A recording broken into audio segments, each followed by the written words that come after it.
তাহলে তো হবে না। এই দিনের যে ফায়দাটা তুমি পাবে না। কি জন্য আজকের এই দিনের এত মর্যাদা আল্লাহ পাক দান করেছে, সেটাই তো তুমি পাবে না যদি জুমার নামাজ না আদায় করো। ওটাই তো মূল, ওটাই তো মুখ্য। তোমাকে জুমার নামাজ আদায় করতে হবে। আমার দয়াল নবীজি হাদিস শরীফের ভিতরে বলেন, আমার উম্মতের ভিতরে যারা গরিব থাকবে কিয়ামত পর্যন্ত, টাকা পয়সার অভাবের জন্য তারা হজ যেতে পারবে না, তারাই তো বেশি। কার পক্ষে এটা সম্ভব যে 6 থেকে 7 লক্ষ টাকা খরচ করে হজে যায়? এটা সম্ভব না। শতকরা 80 জনই বাদ পড়ে গেল, ওই ক্যাটাগরিতে পড়ে না। এই জন্য আমার দয়াল নবীজি হাদিস শরীফের ভিতরে বললেন, যারা বঞ্চিত হয়ে গেল তারা তো নিজের দোষে বঞ্চিত হলো না, তাদের তো ইচ্ছা পুরাপুরি ছিল যে আল্লাহর ঘর তওয়াফ করবে, দয়াল নবীজির রওজা জিয়ারত করবে, এরকম ইচ্ছা ছিল না তাদের, কিন্তু পারলো না। কি জন্য? তাদের তকদিরে নাই। আল্লাহ পাক তাদের এই তকদিরে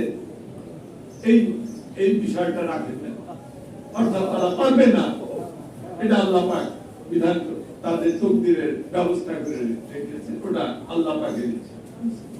সুতরাং তাদের ইচ্ছার বহির্ভূত আমার নবীজি বলেন, আমার উম্মতের ভিতরে এই কিসিমের যারা থাকবে কিয়ামত পর্যন্ত গরিব, আমি তাদের জন্য দয়া পরবশত একটা বিশেষ বিধান দান করলাম। এটা কিয়ামত পর্যন্ত বলবৎ থাকবে, এর কোনো পরিবর্তন নাই। সেটা হচ্ছে যারা গরিব থাকবে কিয়ামত পর্যন্ত, এই জুমার দিন আসবে, তাদের প্রতি মাসে 4-5 বার করে আসবে।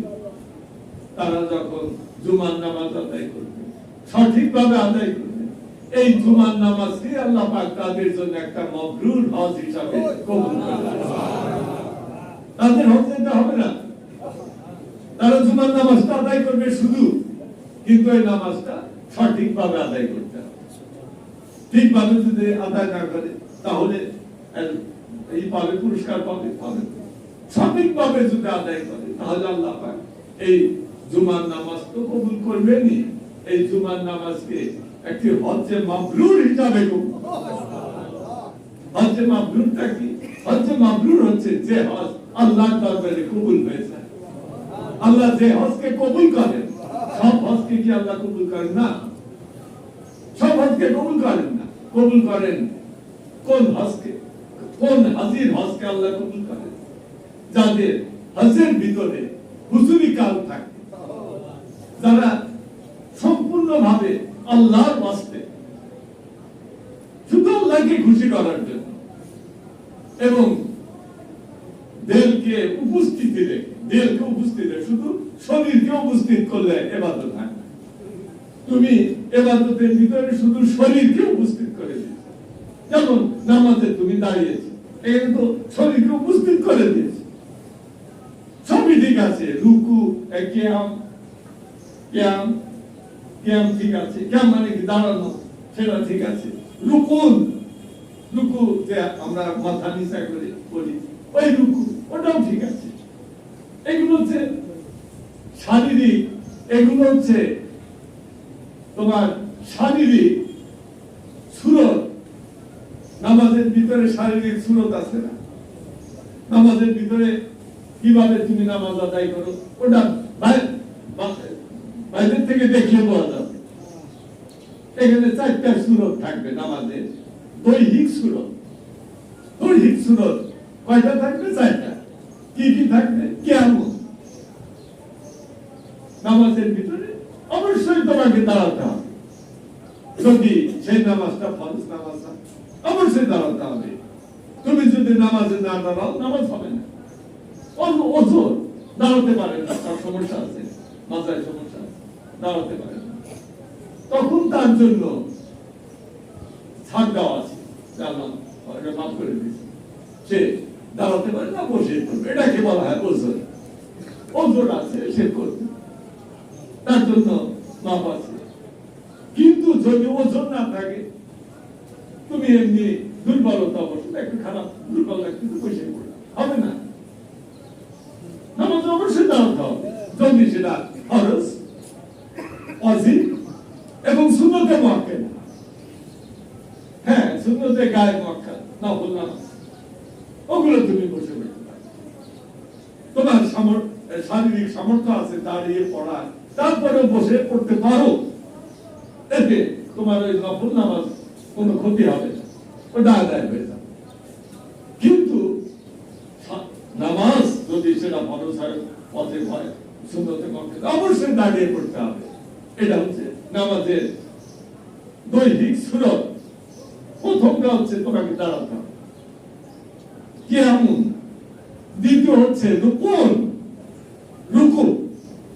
রুকু আমরা যেভাবে করি ওভাবে, কুনিশের মতো ওভাবে তোমাকে করতে হবে। এটাও নামাজের ভিতরে অবশ্যই করতে হবে। এরপরেরটাই চলে যাচ্ছে কোথায়? সিজদা, সাজদাতুন। কিয়ামুন, রুকুন, সাজদাতুন, কুদুন। সাজদার পরে কি? কুদ, বসা। আমরা যারা তরিকতপন্থী আমরা বলি আহম্মদী সুরতের নামাজ। ওহাবীদের শরীরে আগুন লেগে যায়, কি বলে কি বলে? নামাজ পড়ি আমরা, আল্লাহর নামাজ। এখানে আবার আহম্মদ শব্দকে সন্নিবেশিত করি, অসুবিধা নেই। আহম্মদী সুরতের নামাজ আমরা বলি। আহমদ আল্লাহ পাকের প্রদত্ত নাম। আমার দয়াল নবীজি আম্মা যান স্বপ্নে দেখছিলেন, তখন নবীজি তার গর্ভে অবস্থান করে। তখন স্বপ্নে দেখেছিলেন যে তাকে একজন ফেরেশতা এসে বলতেছে, তোমার মা তোমার গর্ভে পৃথিবীর সেরা এক সন্তান আছে, পৃথিবীর সেরা। তার নাম রাখবে তুমি আহমদ। আহমদ সর্বাধিক প্রশংসিত ব্যক্তি, সর্বাধিক প্রশংসিত ব্যক্তি। আরবি ভাষায় বলা হয় কি? আহমদ। যার উপর আর কোন প্রশংসিত ব্যক্তি হতে পারে না। নবীজির উপরে আরো প্রশংসিত কেউ আছে না। এই জন্য আল্লাহ পাক সেই নামটা নির্ধারণ করে দিয়েছিলেন আগেই। তার আম্মা জানকে জানিয়ে দেওয়া হয়েছিল যে আপনার পাতে, আপনার রেহেমে যে পৃথিবীর শ্রেষ্ঠতম মানব সন্তানটি অবস্থান করতেছেন, যার উপরে আর কারো প্রশংসা নাই, তার নাম আপনি রাখবেন আহমদ, মুহাম্মদ সাল্লাল্লাহু আলাইহি ওয়াসাল্লাম। তাই রাখছিলেন তিনি। এই যে আহমদ, আহমদ শব্দের আরবি যে হরফ, যে হরফে লেখা হয় আহমদ, তার প্রথমটা হচ্ছে আলিফ। আলিফটা হচ্ছে কুদুন। কেমন? কেমন মানে কি? খাড়া। আলিফ কিরকম? খাড়া না বাঁকা? ওই আলিফের, আহমদের আলিফ, অর্থাৎ প্রথম নামাজি কেমন করবে? ওই আহমদী সুরতের প্রথম যে অক্ষর, সেটা কিয়ামুন, কিয়াম করবে নামাজের। তারপরেটা হচ্ছে কি? রুকুন।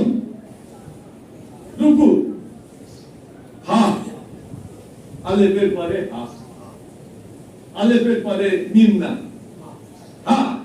তাহলে আলেফের পরে হা, রুকুতে চলে যেতে হবে। আহমদী সুরতের নামাজ।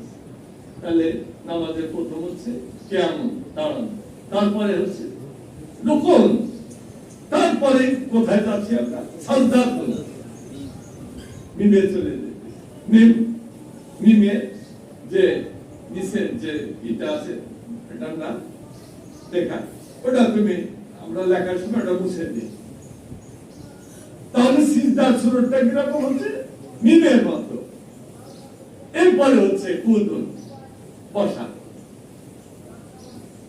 বসে পরে সিজদাটা তত না, রুকুর পরেই সিজদা। আহমদী, আহমদ শব্দের যে লিখন অক্ষরের যে সাজানো অবস্থা, সেখানে হার পরে হচ্ছে মিম, হার পরে দাম নয় যে তুমি দাঁড়ার থেকে পরে বলবে একটু পয়সা থাকবে, পরে সেজদায় যাবে না, সরাসরি সেজদায় যেতে হবে, এরপরে তুমি বলবে। এটা হচ্ছে আহম্মদী সুরতের নামাজ। এটা হচ্ছে বাহ্যিক, তোমার বাহ্যিক যে সুরতটা, যেটা বাইরে থেকে দেখে বোঝা যায় যে ওই ব্যক্তিটি নামাজ পড়তেছে, তাহলে নামাজের একটা বাহ্যিক সুরত আছে।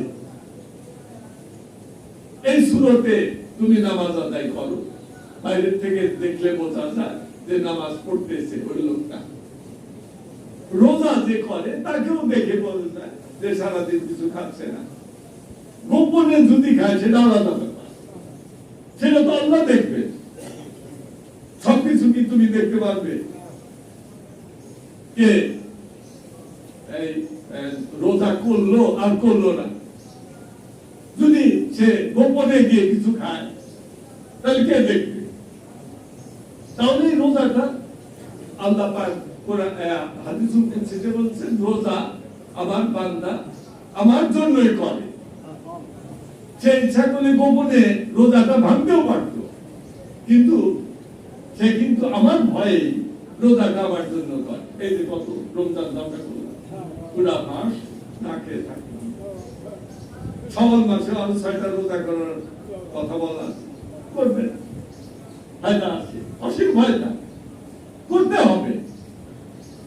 এই যে রোজাগুলো আল্লাহ বলেন এই রোজা আমার জন্য করে বান্দা, এর পুরস্কার আমি নিজের হাতে দেব।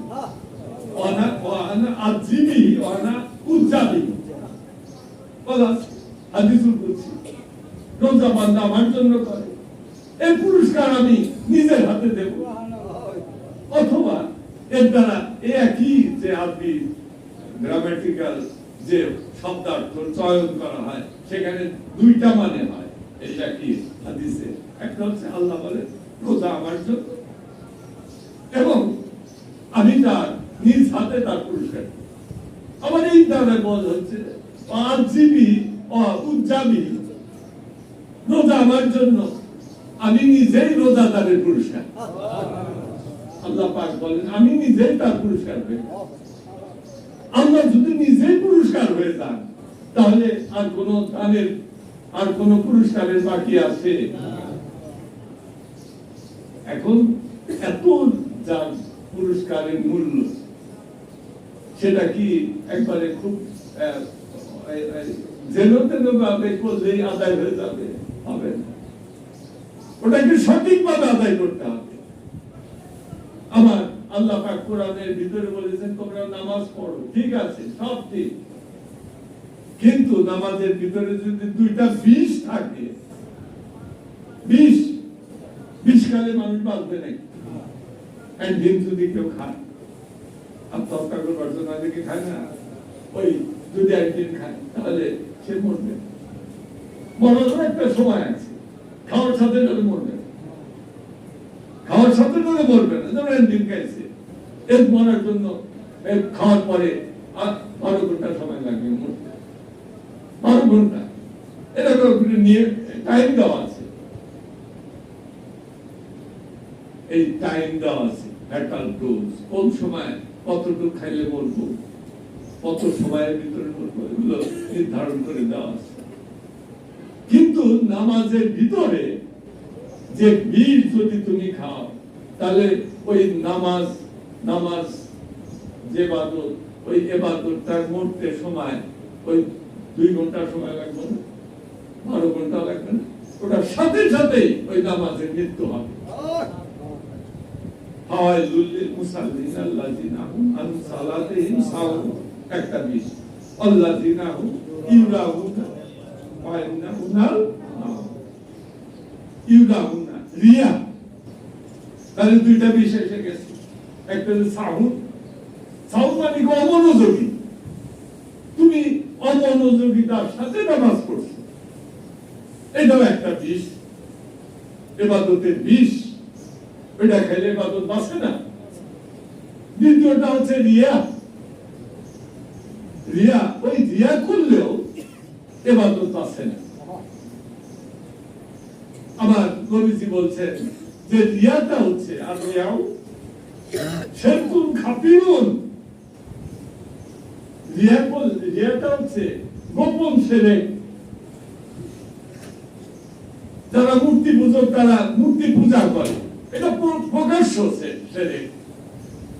আর তুমি রিয়া করো, নামাজের ভিতরে রিয়া করতেছো, অথবা মানুষদেরকে দেখানোর জন্য তুমি মাথায় পাগড়ি বেঁধেছো, মানুষকে নিজে বড়ত্ব দেখানোর জন্য তোমার মাথায় পাগড়ি বেঁধেছো, তোমাকে জাহির করার জন্য, আল্লাহর আদেশ পালন করার জন্য নয়, নবীজির হাদিস পালন করার জন্য নয়, তোমাকে প্রকাশ করার জন্য তুমি এই কাজটা করেছো। এটা কি বলা হয় রিয়া? আমার নবীজি বলেন এই যে রিয়াটা, আর রিয়াও এই যে রিয়া, এটা কি শিরকুন খাফিউন, এটা হচ্ছে গোপন শিরক। তোমরা দেখো এই মূর্তি পূজক অমুক দেখে বলে এরা অভিশপ্ত মালাউন, কিন্তু তোমরা যে রিয়া করতেছো, লোক দেখানোর জন্য ইবাদত করতেছো, তোমরা যে গোপন শিরক করতেছো, তোমরাও তো মালাউন,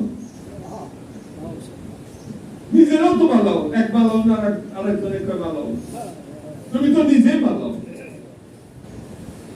সেইভাবে এই রোজা করলে সারা মাস কষ্ট করলে মনে করলে যে আল্লাহ পাক নিজেই আমার পুরস্কার হয়ে গেছে, বুঝলে? হয় নাই? এই জন্য হযরত বড় বিষয় বলছেন যে ইবাদত করার আগে বুঝে সুঝে ইবাদত করো। আর ইবাদত করলে হবে না, খালি হাল পাইলেই হবে নাকি? ওই সামনে যে গরু হাল টাইনে নিয়ে যেতেছে, ওরাও তো হাল পাইতেছে, তাই তুমি কি গরু হয়ে যাবে নাকি হাল পাইতে? বুঝে সুঝে লাগলো চালাইতে হইব না? সেইভাবে তোমাকে করতে হবে, সঠিকভাবে করতে হবে। হাল পাইতেছো, পিছনের ওই দুইটা বলদ, ওই বলদদের মতো তুমি হয়ে গেছে, যেদিকে হাল যায় সেদিকে যায়, হবে নাকি স্যার? হবে না।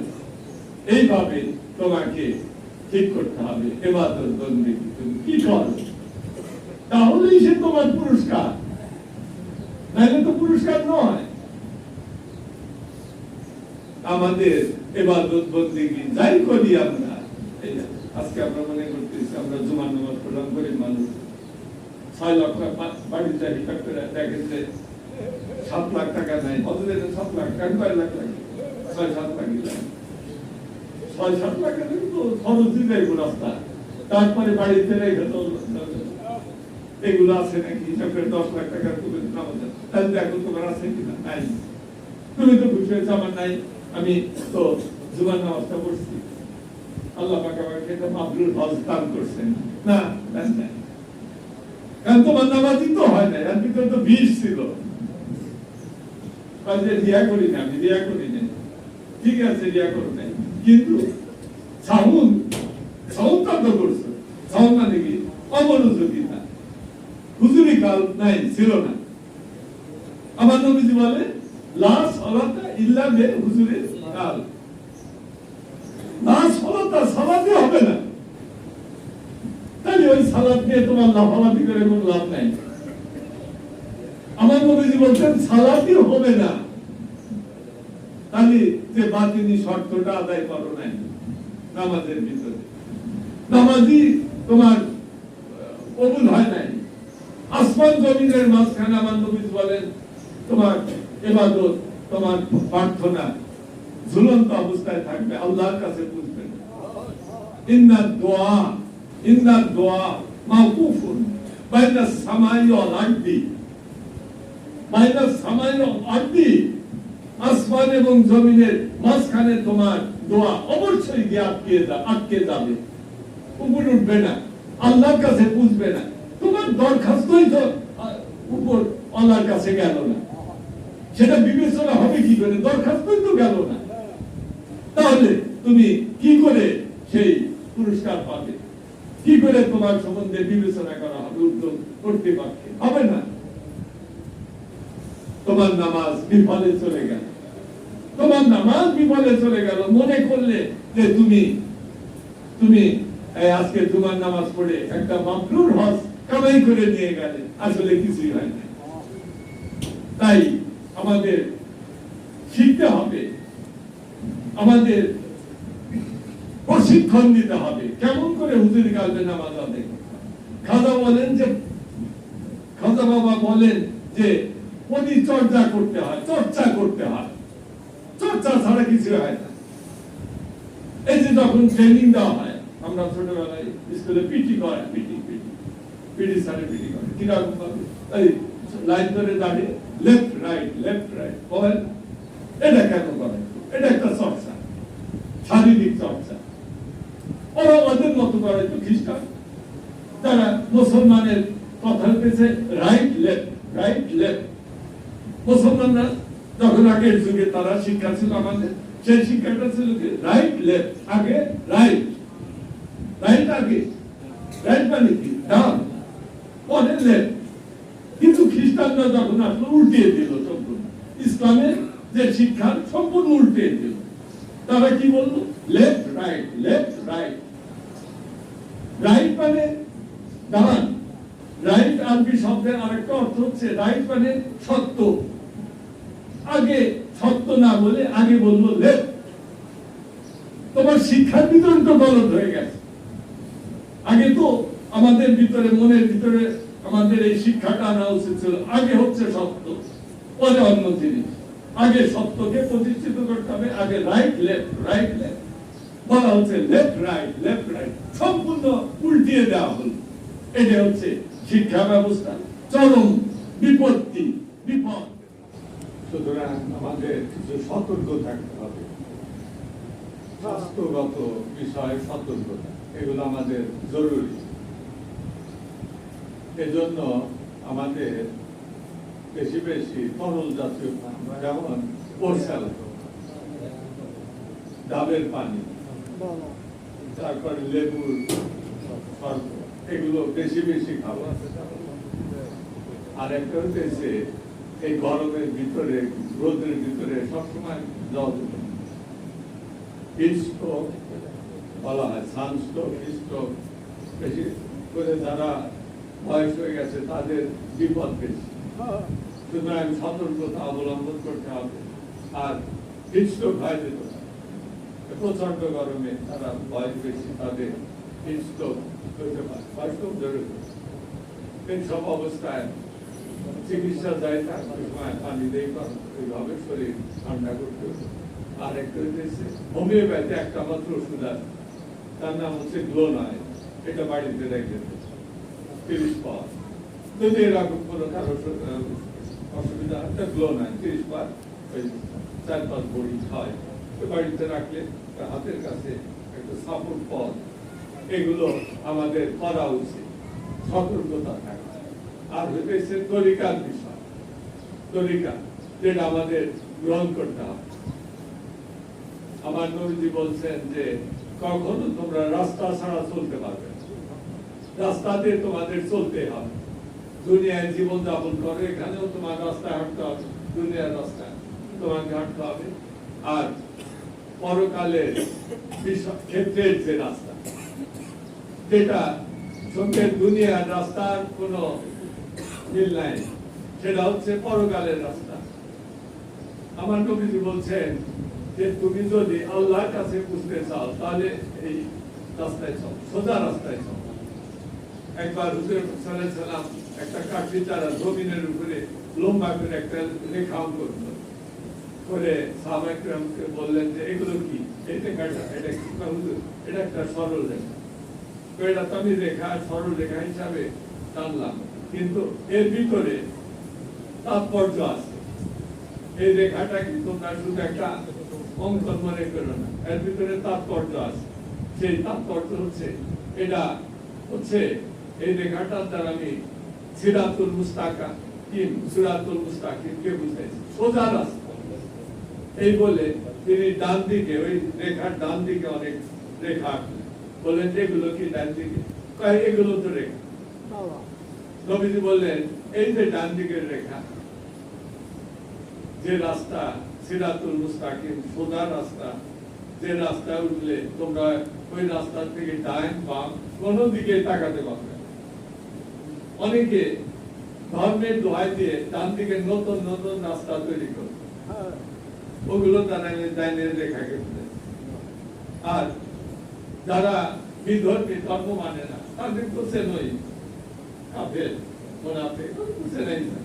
ওরাও রাস্তা অনেক যুক্তিপূর্ণ রাস্তা, ডারউইনের রাস্তা আছে, অমুকের রাস্তা আছে, অনেক রাস্তা, বিজ্ঞানের রাস্তা, এগুলো আঁকাবে তারা যুক্তির দ্বারা, খণ্ডন করতে পারবে না, সাধ্য নাই।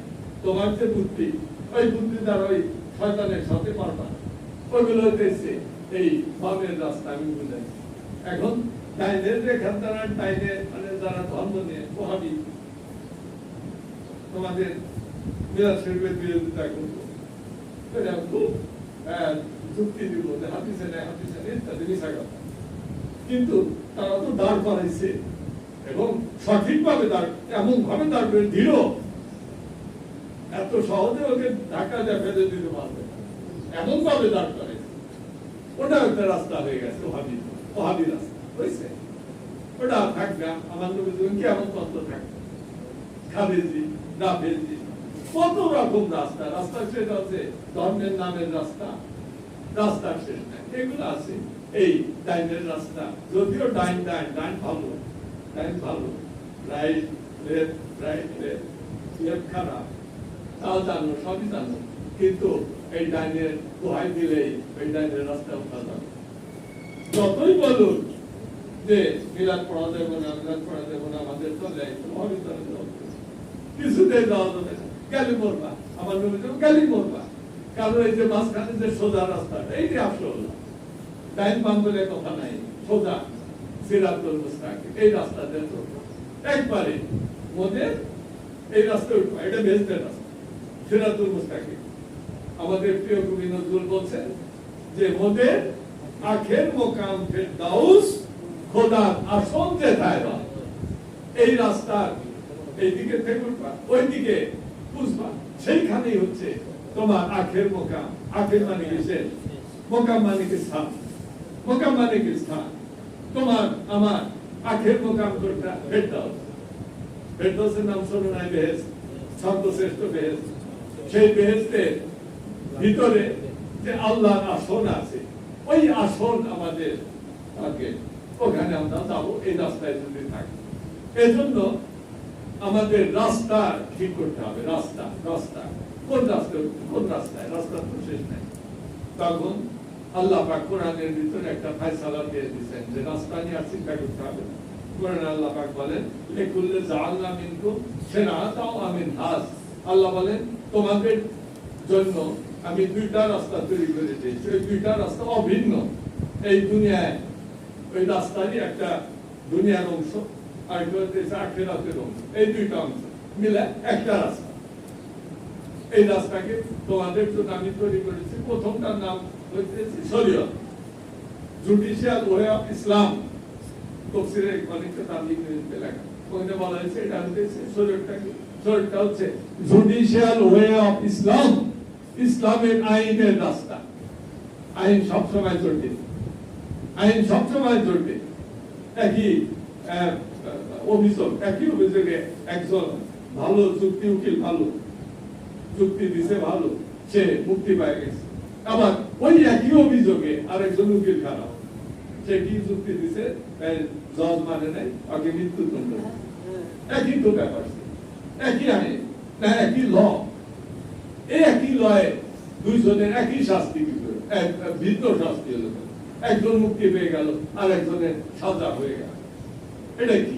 এটা অর্থ হচ্ছে আইন, আইনের রাস্তা মানেই জটিল, আইন মানেই জটিল। এই পৃথিবী মানেই জটিলতা জায়গা, এই পৃথিবী মানেই জটিলতার জায়গা। এখানে শয়তানের খেলা চলে। শয়তান সহজ না জটিল? শয়তান সহজ না জটিল? জটিল। এই শয়তানের সাথেই তোমাদের খেলামেলা চলে এই দুনিয়ায়। আর ওর সাথে পারা কঠিন, শয়তানের সাথে এই দুনিয়া লইয়া পারা কঠিন, যেমন পানির ভিতরে কুমিরের সাথে লড়া কঠিন, সেরকম কঠিন হইতেছে শয়তানের সঙ্গে এই দুনিয়ায় লড়া। এই দুনিয়ায় তুমি শয়তানের সঙ্গে লড়েই তোমাকে চলতে হবে। এই জন্য আমার দয়াল নবীজি বলেন, যখন তুমি পথ চলবে একাকী চলবে না। যখন তুমি রাস্তা দিয়ে পথ চলবে একাকী চলবে না, একাকী চলবে না। যদি একাকী কখনো রাস্তা দিয়ে পথ চলো, আরেকজন কিন্তু তোমার সাথী হবে, সেই সাথী ব্যক্তিকে শয়তান। সুতরাং সাবধান, একাকী চলবে না। আমরা তো কত সময়, বেশি সময় একাকী চলি। সব সময় কি একজন সঙ্গী পাওয়া যায় না। তাহলে আমরা একাকী হয়ে গেলাম। নবীজি তাহলে কিভাবে এই হাদিস বলে আমরা এই হাদিসের বাস্তবায়ন জীবনে করবো কি করে? এটা তো অবাস্তব একটা উপদেশ। নবীজি বলছে না, একটা তাৎপর্য আছে। হুজুর পাক সাল্লাল্লাহু আলাইহি ওয়াসাল্লাম যে কথা হাদিস মুবারক গুলো বলছেন, বাহ্যিকভাবে অনেকটা না বুঝলে তাৎপর্য আছে। তাৎপর্য ছাড়া হাদিস ব্যাখ্যা করবে না, মানুষকে হেদায়েত করবার জন্য হাদিস দ্বারা। যেটা তুমি বুঝলেই না, তার তাৎপর্যই বোঝো না, ওইটাকে অন্যকে হেদায়েত করার জন্য ওই হাদিস অন্যের কাছে বইলে ওকে হেদায়েত করার বাহাদুরি দেখানো তোমার জন্য সেটাকে কি করা হয়েছে? নাজায়েজ করে দেওয়া হয়েছে। যে নাজায়েজ, তুমি যদি তাফসীর না বোঝো, কোরআনের তাফসীর না বোঝো, ওই কোরআন অন্যের কাছে বলে ওই কোরআন দ্বারা তুমি মনে করছো আমি অন্যকে হেদায়েত করবো, ওটা তোমার জন্য হারাম। তুমি করতে পারবে না সেটা যদি তাফসীর না জানো। সেরকম ভাবে হাদিসের ক্ষেত্রেও থাকে। এখানে নবীজি বলছেন একাকী বলছো, বলবে তুমি যখন পড়ছো বাড়ি থেকে একজন সাথী নিয়ে আসবে, কথায় কথায় সাথী, এটা বলা যাবে না, অবাস্তব, অসম্ভব ব্যাপার। এর অর্থ কি? তুমি যখন পথ চলবে তখন তোমার সাথে তোমার রাসূলকে রাখবে। রাসূলকে কি দেখা যাবে না? তোমার সাথে তোমার মুর্শিদকে রাখবে। মুর্শিদকে কি দেখা যায়? দেখা যায় না। এটাকে বলা হয় তাসাব্বুর, এসে তরিকার কথা। কোরআনে আল্লাহ পাক বলছেন যে তোমাদের জন্য দুইটা রাস্তা তৈরি করেছি, লেখুল্লে জালনা মিনকুম শিরাতাও ওয়া মিনহাজ। একটা হচ্ছে শরীয়তের রাস্তা, জুডিশিয়াল লয়ার ইসলাম, ইসলামের শরীয়তের রাস্তা। দুনিয়ার নিয়ম কানুন সেটার দ্বারা তৈরি করা হয়েছে। দুনিয়ার নিয়মে শরীয়তের রাস্তা করা হয়েছে। শরীয়তের যে বিধান, এটা দুইটার উপরে ভিত্তি করে শরীয়তের আইন প্রণীত হয়েছে। শরীয়তের আইনটা দুইটা বিষয়ের উপরে ভিত্তি করে প্রণীত হয়েছে। তার প্রথমটা হচ্ছে হকুল্লাহ, আল্লাহর প্রতি বান্দার হক। আল্লাহর প্রতি বান্দার হক আদায় করতে, আল্লাহর হকটা আদায় করতে হবে। দ্বিতীয়টা হচ্ছে হকুল ইবাদ, বান্দার প্রতি বান্দার হক, এটা আদায় করতে হবে। এই দুই হক আদায় করাটাই শরীয়তের আইনের ভিত্তি। কি করে আল্লাহর হক আদায় করবে তুমি? কি করে না বান্দার প্রতি বান্দার হক আদায় করবে। এই যে নিয়মগুলো, এই যে বিধানগুলো, এটাই শরীয়ত। এটা ব্যতিক্রম করলে তুমি নিজেই নিজের উপরে জুলুম করবে। এই যে কোরআন আল্লাহ পাকে আমরা দোয়া করি, আল্লাহ আমরা নিজেরাই নিজেদের উপর জুলুম করছি। আমি তো মনে করি না আমি তো অন্যের উপরে জুলুম করছি। তুমি তো বাহাদুর, তুমি তো মনে করতেছো তুমি অন্যের উপরে জুলুম করছো। না, কোরআন আল্লাহ পাক বলছেন না, তুমি অন্যের উপরে জুলুম করো নাই, তুমি তোমার উপরে জুলুম করছো। কিন্তু মানুষ বোঝে না যে সে নিজের উপরে নিজে জুলুম করে। এখন তোমার বান্দার প্রতি আল্লাহর প্রতি তোমার হক আদায় করতে হবে, নামাজ পড়তে হবে। নামাজ পড়তে হবে আল্লাহ বলছেন জমি, সেখানে ধানের আবাদ করছে, বিরাট বিরাট বন্ধের মতো সেখানে আবাদ করছে। কারণ ওই রাস্তা জমির ওই দিক থেকে তোমার বাড়িতে সোজাসুজি ওই খ্যাতের উপর দেয়, তাহলে 1 মিনিট সময়। আর যদি তুমি ঘুরে আসতে চাও তোমার 1 ঘন্টা সময় লাগবে। এখন তুমি সোজাসুজি মেরে দিলে মানে এখন আমি তাও বেঁচে গেলাম না। এটাই শরীয়ত। তোমাকে আজ ঘুরে দেখবো 1 ঘন্টা ঘুরে যাবো, এটা কিন্তু বলা হয় শরীয়তে নাই। শরীয়তে নাই তাহলে সোজা থাকবো না।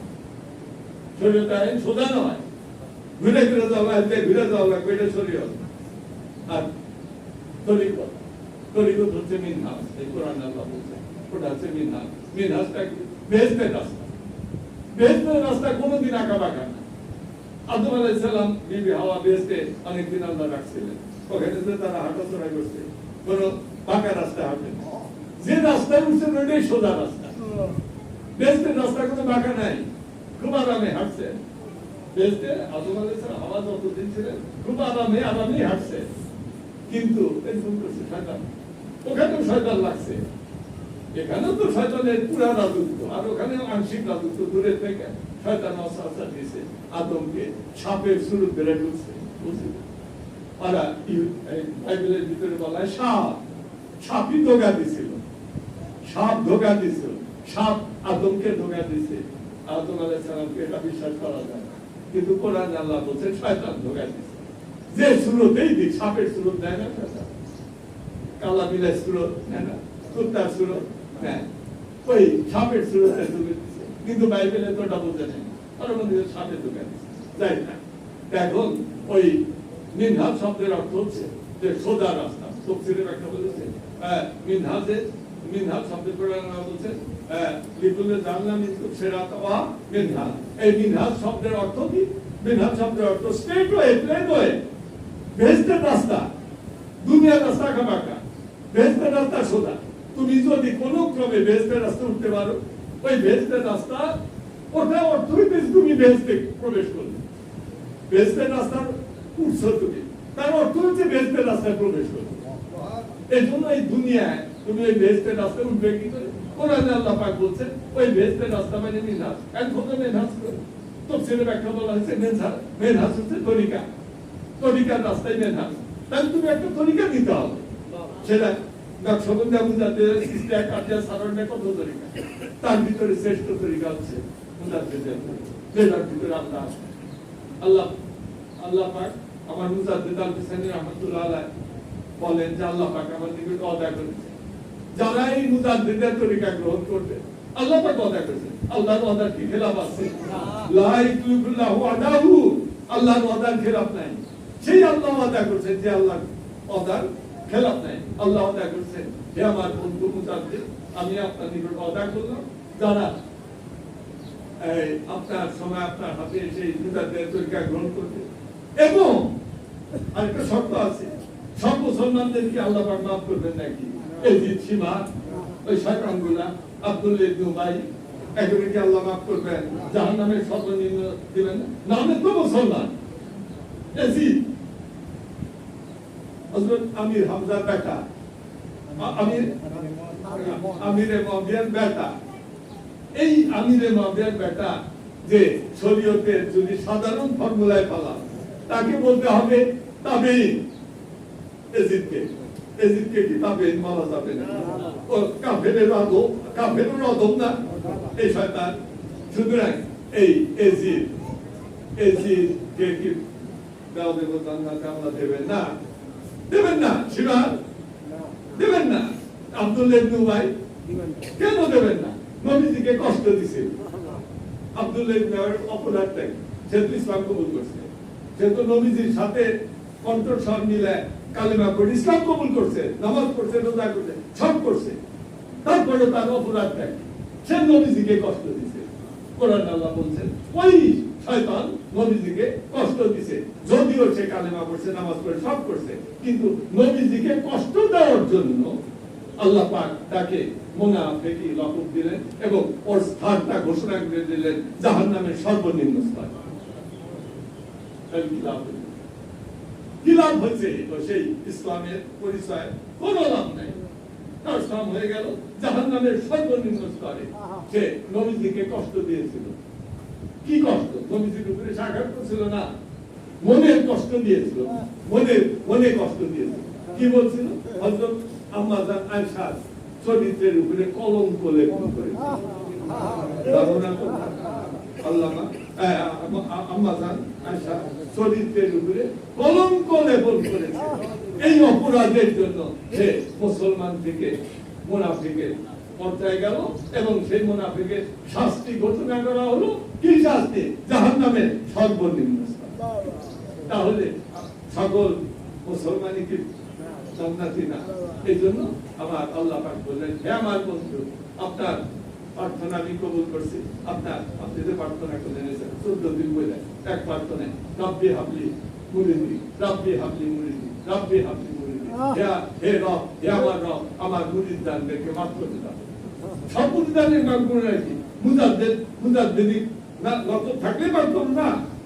যাদের ভিতরে যারা তরিকা নেবে ঠিক আছে, ভালো পরিচয় থাকবে, এটা তো একটা সাইনবোর্ড, এটা একটা পরিচয়, এখানে নাম লেখা লাগায় না, এরকম ভাবে পরিচয়, এটা তো ভালো, এটা থাক।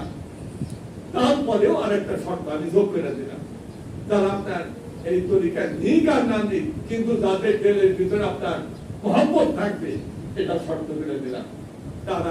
তাদেরকে যারা দেবে কাপড় তোলাকা অলিমান তাওসালামিকা বিয়াসিতাতে আও গায়রে বিয়াসিতাতে ইলে ইয়াউমিল কিয়ামা, কিয়ামত পর্যন্ত আপনার হাতে যারা নেবে তারা তো আছে, কিয়ামত পর্যন্ত যারা আপনার এই নিসবত যুক্ত হবে, তরিকার নিসবত যুক্ত হয়ে এই মুজাদ্দিদের তরিকার ভিতরে আসবে, এই তরিকার নিজেদের নাম লেখাবে। আমি অদা করলাম, তারা যদি কিয়ামত হওয়ার 1 সেকেন্ড আগেও এমন একটা হতভাগা ব্যক্তি যার তকদিরের ভিতরে লেখা পড়ে গেছে জাহান্নাম, তকদিরে লেখা জাহান্নামী, সে কি জান্নাতে যাবে না? তকদিরে লেখা জাহান্নামী, সে কখনো জান্নাতে যাবে না। তারপরেও যদি ওই রকম হতভাগা, চির হতভাগা ব্যক্তিও যদি আপনার এই মুজাদ্দিদের তরিকা গ্রহণ করে এবং আপনাকে ভালোবাসে, আমি শর্ত দিলাম, আমি ওয়াদা করলাম, হাসরের ময়দানে সকল মুজাদ্দিদকে আপনার খাতিরে মাফ করে দেব। তাহলে এই মুজাদ্দিদের তরিকার মর্যাদা শ্রেষ্ঠ হয়ে গেল, এই একটা দলিলের মাধ্যমে শ্রেষ্ঠ হয়ে গেল। এই জন্য আমি বলি আমি মুজাদ্দিদের তরিকা, আমরা বলি যে আমাদের মুজাদ্দিদের তরিকা সর্বশ্রেষ্ঠ তরিকা।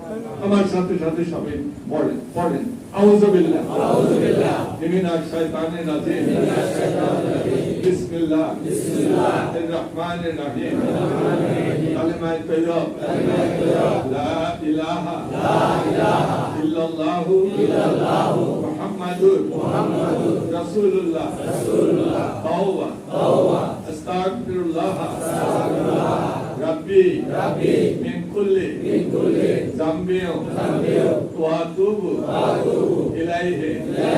আল্লাহ, তোমার সাথে তোমার বন্ধুর সাথে জানিয়া না জানিয়া, ভুলে চুকে প্রকাশ্যে গোপনে যত রকম ছোট বড় সগীরা কবিরা শিরক বিদআত গুনাহ করেছি, সমস্ত জীবনে গুনাহ খাতা হইতে আল্লাহ তোমার কাছে তওবা করিতেছি।